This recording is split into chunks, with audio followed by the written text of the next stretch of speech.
Hello, my dear viewers. I am Ankush Kumar Vishwakarma.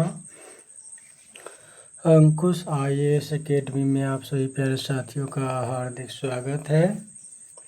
आज हम लोग पढ़ेंगे 8वां अध्याय मनुस्मृति, लॉ ऑफ हिंदुत्व, जो एक बेहतरीन तर्क वितर्क और संवाद का विषय है।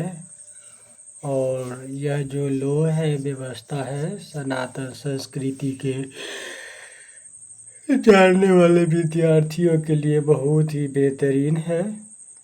यदि आप सनातन संस्कृति को बेहतरीन ढंग से समझना चाहते हैं तो आप लोगों को मनुस्मृति पढ़ना चाहिए, क्योंकि इसको पढ़ने के बाद आप किसी भी प्रकार के कट्टरता को नहीं अपना सकते हैं। नॉर्मली किसी भी डिसीजन को मुकाम तक पहुंचा सकते हैं। तो आज हम लोग शुरू करेंगे।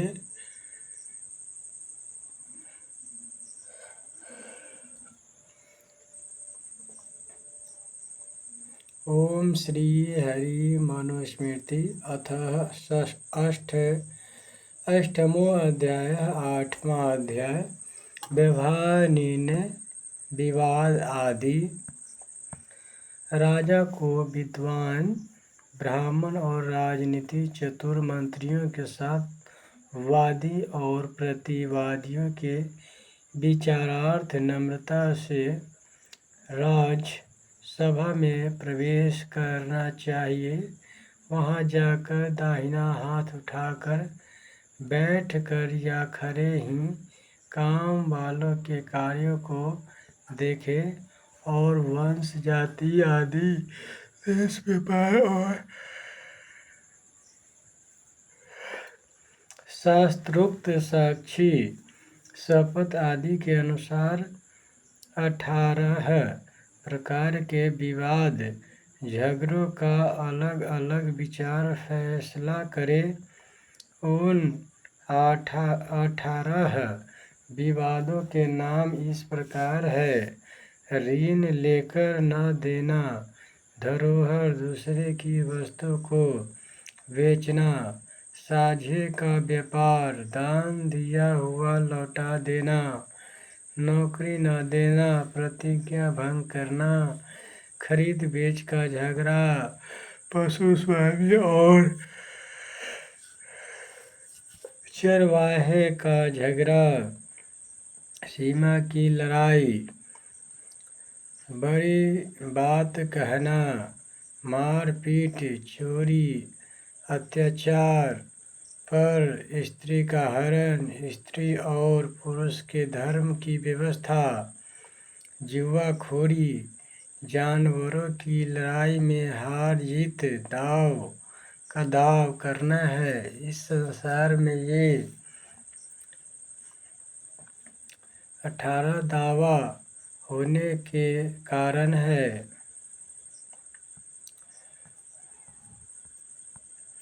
इस या इन विषयों में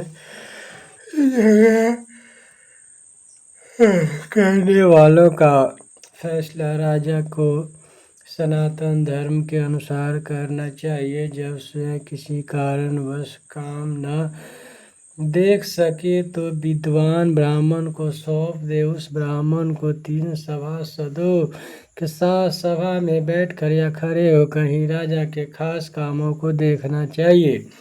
जिस देश में वेद विशारद 3 ब्राह्मण राजसभा में निर्णयार्थ बैठते हैं और राजा का अधिकार पाया हुआ एक विद्वान ब्राह्मण रहता है, वह ब्रह्मा की सभा मानी जाती है। जिस सभा में धर्म अधर्म से सीधा विधा जाता है और उसे चूहे काटे को सभासद धर्म शरीर से बाहर नहीं निकलते तो वे सभासद पाप भागी होते हैं। या तो सभा में जाना नहीं चाहिए और यदि जाना हो तो केवल सत्य वचन कहना चाहिए और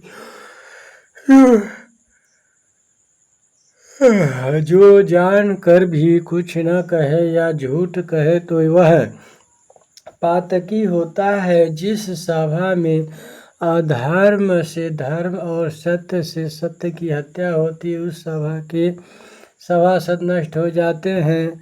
धर्म का लोप कर देने से वह उस पुरुष को नष्ट कर देता है और धर्म की रक्षा करने से वह भी रक्षा करता है। इसलिए धर्म का नाश नहीं करना चाहिए, जिसमें नष्ट धर्म हमारा नाश न करे। भगवान धर्म को विष कहते हैं और जो उसका नाश करता है उसको देवता वृषल कहते हैं। इस कारण मनुष्य को धर्म का लोप नहीं करना चाहिए। मृत्यु समय में भी एकमात्र मित्र धर्म ही पीछे चलता है और सभी शरीर के साथ ही नाश को प्राप्त हो जाता है।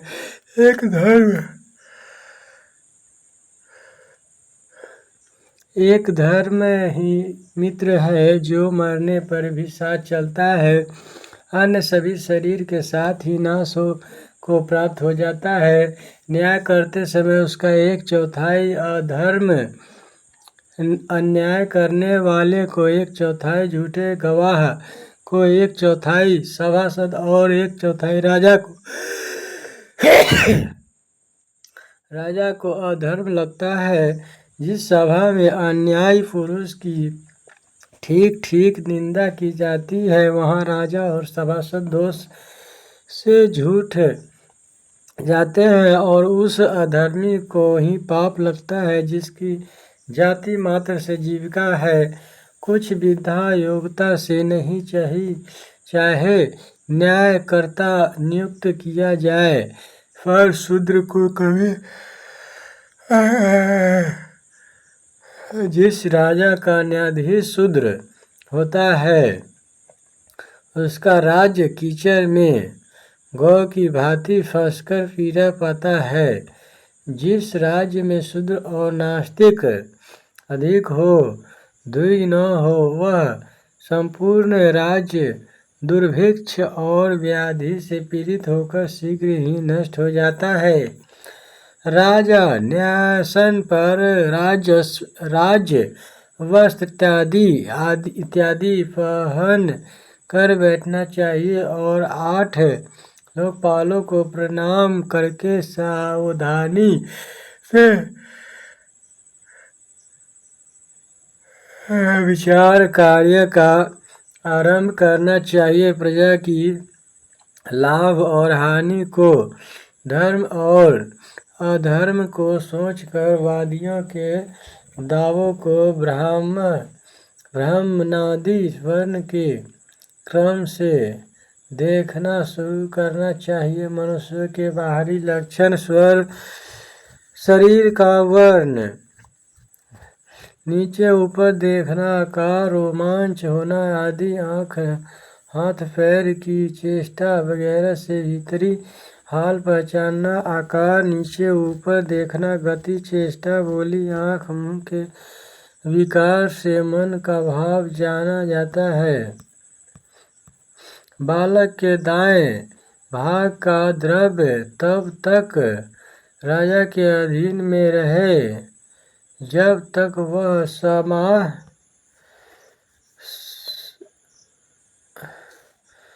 समावर्तन वाला अर्थात पढ़ लिख कर चतुर न हो और बालिग न हो जाए। बंध्या स्त्री, अपुत्रा, संपीड़रहित, पतिव्रता, विधवा और बहुतीन की रोगी स्त्री का भी धन राजा की रक्षा में आना चाहिए। इन जीती हुई स्त्रियों को धन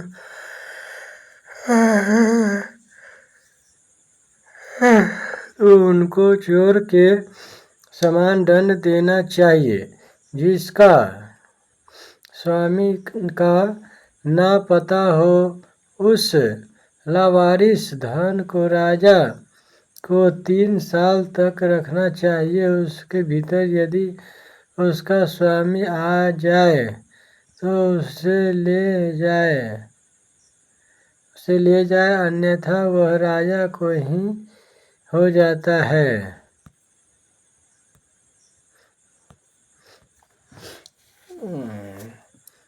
3 वर्ष के भीतर यदि उसका स्वामी आकर कहे कि यह मेरा धन है, तब राजा दावाकर्ता से ही ठीक प्रकार से पूछना चाहिए, जिस धन।